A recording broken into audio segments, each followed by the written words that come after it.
Did a non-call cost Arizona State a playoff spot? Arizona State's 39-31 loss to Texas in double overtime at the Peach Bowl on New Year's Day ended in heartbreak. But it also sparked controversy over a crucial non-call for targeting that some believe could have altered the course of the game. The contest, which was an instant classic and one of the best games of the inaugural 12-team college football playoff, saw Arizona State rally from a 2-touchdown deficit to tie the game late, only to fall short in overtime. The key moment in question occurred with less than 90 seconds left in regulation. Arizona State was driving for a potential game-winning score after Texas missed a field goal. Quarterback Sam Leavitt found wide receiver Melquan Stovall for a 10-yard gain across midfield, setting up a potential upset. But then, Texas safety Michael Taaffe made a vicious hit on Stovall at the ASU 48-yard line.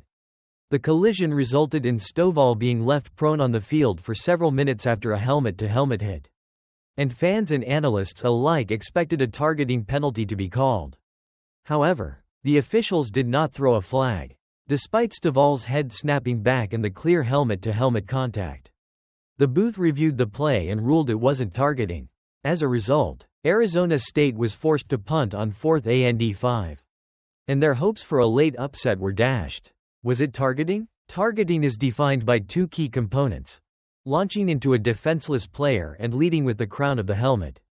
On the surface, Taaffe's hit appeared to check both boxes. The helmet made contact first, and Stovall was vulnerable to the blow.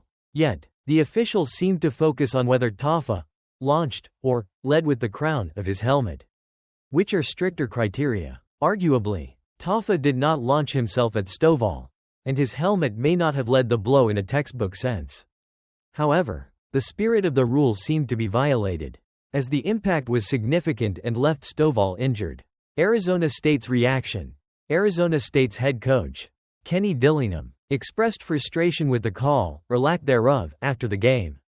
"I don't know what targeting is," he admitted. His team had already lost defensive back Shamari Simmons to a targeting ejection earlier in the game, and Dillingham was frustrated by how inconsistently the rule was applied. Simmons had to sit out the first half of the Peach Bowl for a targeting penalty in the Big 12 championship game, further fueling Dillingham's confusion. Dillingham's comments, though measured in the media, reflect the deep uncertainty coaches and players face when it comes to the application of targeting penalties. The lack of clarity in this instance, particularly given the severity of the hit, led many to question whether Arizona State was denied a legitimate opportunity to win.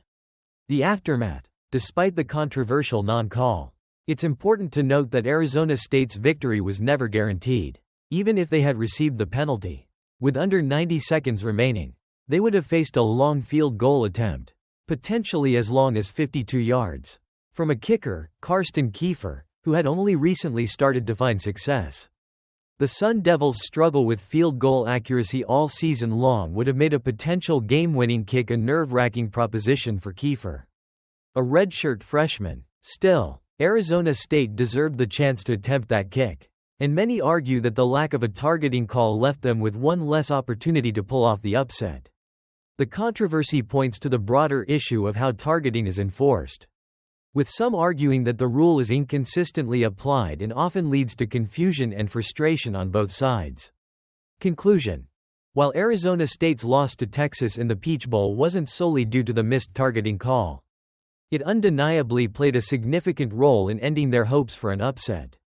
The controversy highlights the need for clearer, more consistent enforcement of the targeting rule, one that ensures safety without leaving crucial moments to debate. Whether or not Arizona State would have won the game, they certainly should have had the opportunity to try.